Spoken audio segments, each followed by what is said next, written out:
Continuamos en Mesa Central. En Europa, a pesar de encontrar buenas universidades, infraestructura, más del doble de la población de Estados Unidos, entre otras ventajas, no tienen una gran empresa tecnológica. Este es otro reportaje de la revista Bloomberg Business Week de esta semana y para hablar del tema me acompañan Gonzalo Soto, Atzayael Torres y Axel Sánchez. Bienvenidos. Hola, Muchas gracias, Susana. Cuéntanos un poco más de este reportaje, Gonzalo.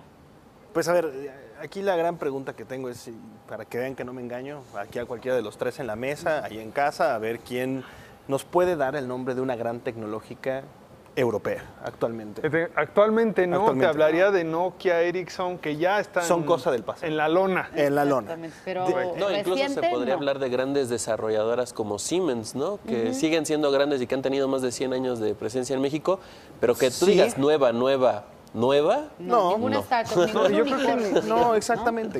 A ver, ¿qué empresa se le acerca, por ejemplo, ligeramente a Amazon, a Apple, que ya llegaron al $1 billón de valor? ¿Cuál se le acerca, por ejemplo, a Tencent de China, a Facebook? Vaya, creo que ninguna. Alibaba. Alibaba de China también. Ninguna. ¿Qué es lo único que hay en Europa actualmente que podríamos más o menos compararlo? Está Spotify, que de todos modos tiene, ya lo llegamos a discutir aquí en alguna ocasión en la mesa, muchos problemas para poder capitalizar, muchos problemas para poder seguir creciendo. Y del otro lado también pues está SAP, una empresa alemana que tiene un valor de aproximado de 141 mil millones de dólares y que pues básicamente se dedica a hacer el software más aburrido del mundo, que es el software para contadores. Entonces, no es... Que no desarrolla, no innova. Exactamente, y ese es el gran problema que tiene actualmente Europa, que no alcanzamos a ver cuál es el siguiente gran paso. Hay y se enfrentan a varios retos. El primero es la falta de capital. En teoría, en el pasado tenían dificultades para poder seguir creciendo por falta de capital. Eso empezó a cambiar. Y muchas de ellas, por ejemplo, Booking.com es una empresa holandesa, muchos la conocen, pero ¿qué les pasaría si les digo que las ganancias no se quedan necesariamente en Europa, sino que se van a una empresa estadounidense que de hecho ya cambió el nombre, digamos, desde su razón social, pasó a ser Booking Holdings, la empresa madre es Priceline, una empresa estadounidense que se quedó pequeñita, Booking creció mucho, pero vaya, la compró en su momento por un precio pues, casi de risa, lo que vale actualmente Booking.com. Y también están otras como Revolut, como Peltarion, como Vario, que son empresas que apenas empiezan a crecer, pero que difícilmente llegan siquiera a acercarse a los valores que tienen Apple, Tencent y las demás.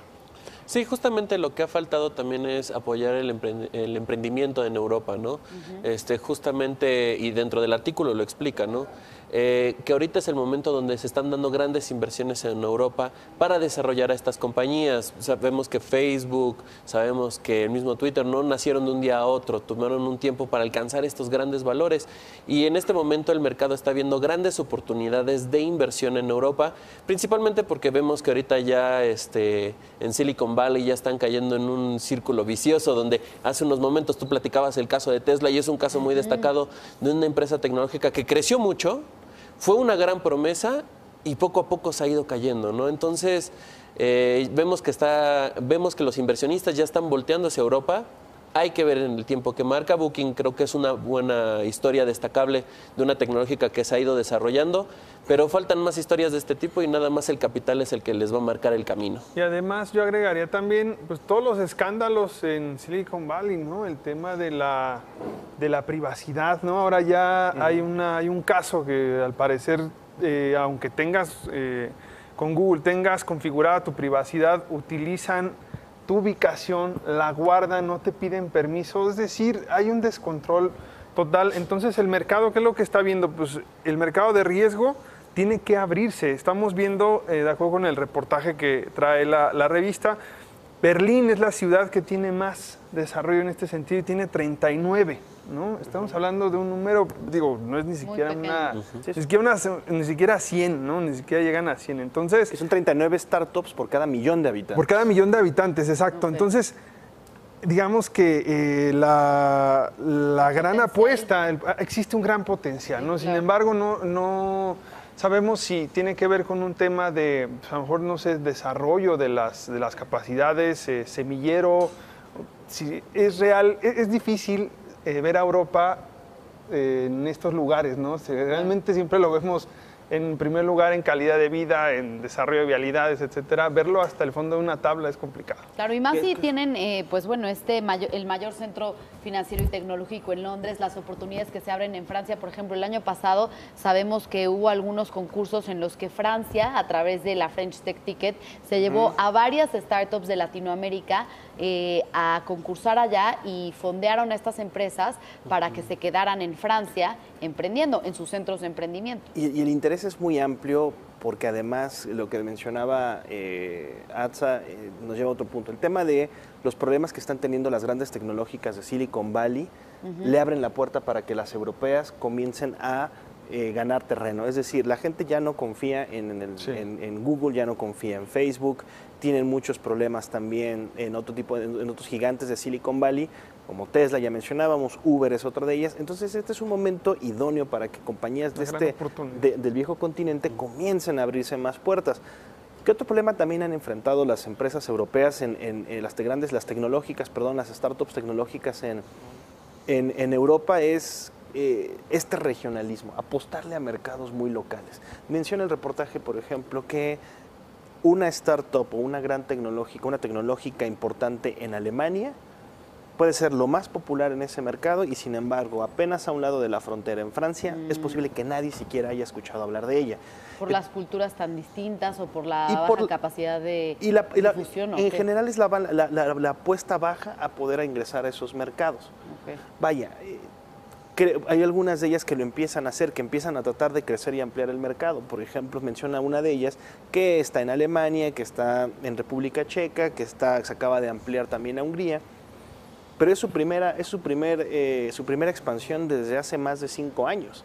Entonces, también ese regionalismo, ese quedarse en esos mercados tan comprimidos y no aprovechar el potencial que te da el resto de la Unión Europea, pues es importante. A ver, entiendo que a diferencia de Estados Unidos, que es un gran mercado también, pues en Estados Unidos tú cambias de un lugar a otro, de un país a otro, y el idioma es el mismo, la moneda incluso es la misma. Acá, si tú vas de República Checa a Alemania, no solamente tienes que dejar de hablar checo, lenguaje, claro, sino también tienes que empezar a usar euros en lugar de coronas, etcétera. Aún así, yo creo que son temas bastante manejables para startups que tengan el potencial para desarrollar hacia adelante. Y ¿sabes qué yo agregaría en este sentido que dices de la famita, ¿no?, que ya tienen las empresas de Silicon Valley con todos estos problemas? Al menos son popularmente conocidos los códigos de ética que tienen las empresas europeas, que son muy estrictos en este sentido. Apenas el día de ayer yo me reuní con gente de la embajada. ¿Sabes cuál fue el escándalo, el gran escándalo que tuvieron en el gobierno de Noruega hace algún tiempo? Un ministro construyó dentro de su propiedad una casa, una expansión de su casa, y no la reportó al gobierno, y se acabó su carrera. O sea, no se robó nada, no tomó nada, no desvió recursos. ¿Sí me explico? Esa es una oportunidad muy grande que se tendrá que estar capitalizando, ¿no?, en los siguientes años. No, y que justamente hay que tomar en cuenta que justamente hay una competencia también interna, porque hemos encontrado también startups que, como bien lo dice Gonzalo, hay unas que se quedan en Alemania, pero justamente en Francia se está haciendo un desarrollo similar, ¿no? Entonces también se genera una guerra entre las mismas, defendiendo sus territorios. Yo creo que si algo también ha faltado en la Unión Europea es precisamente lo que es la Unión Europea, ¿no? De trabajarlo en conjunto, como ha sido el desarrollo de sus congresos, como ha sido el desarrollo de su economía.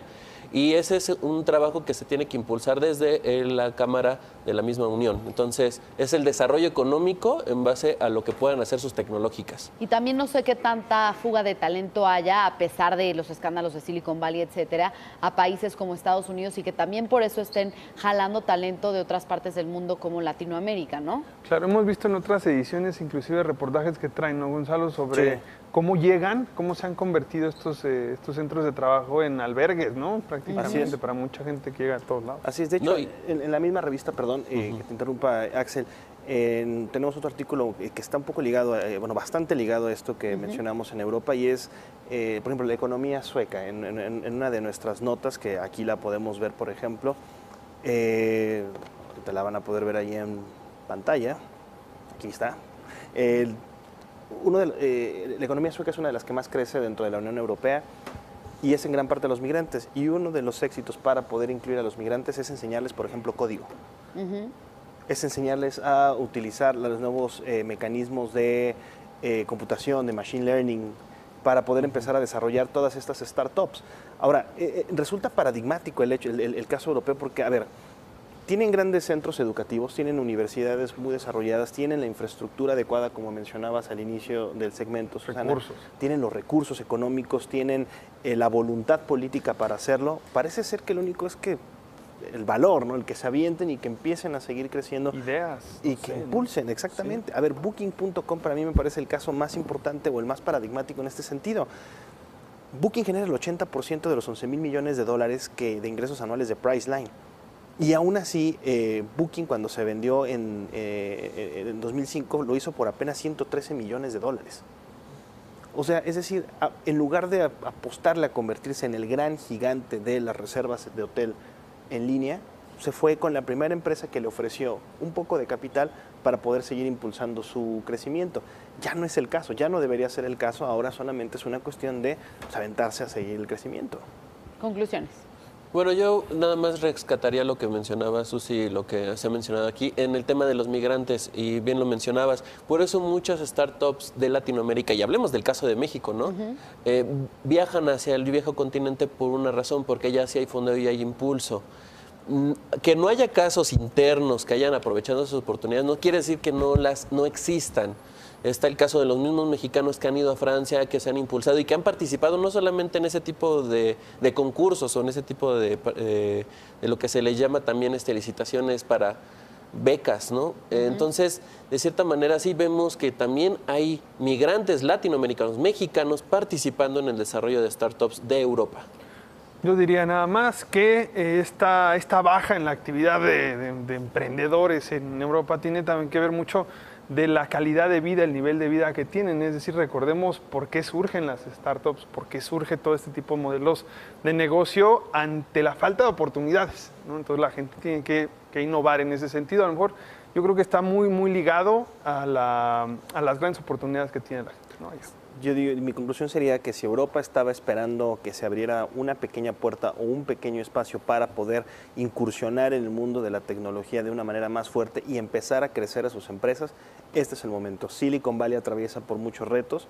En el caso de China, también sus empresas comienzan a tener algunos retos importantes. Tencent, Alibaba también llegaron a un punto de crecimiento donde quizás se están enfrentando con otro tipo de retos propios de su tamaño. Este es el momento para que alguna de estas empresas europeas, Revolut, Peltarion, Booking, bueno, en Booking ya no tanto, pero todas estas puedan agarrar e impulsarse y convertirse en una verdadera, en la próxima empresa del $1 billón. Bien, pues otro reportaje que no se pueden perder de la revista Bloomberg Business Week México esta semana, y pues creo que también es importante que los gobiernos de cada país pues reconozcan el talento, reconozcan el potencial que hay en las empresas de los locales y no voltear a ver a talento de otros países, sino que primero beneficiar a los ciudadanos de cada país. Con esto hacemos una pausa y regresamos con más análisis a Mesa Central.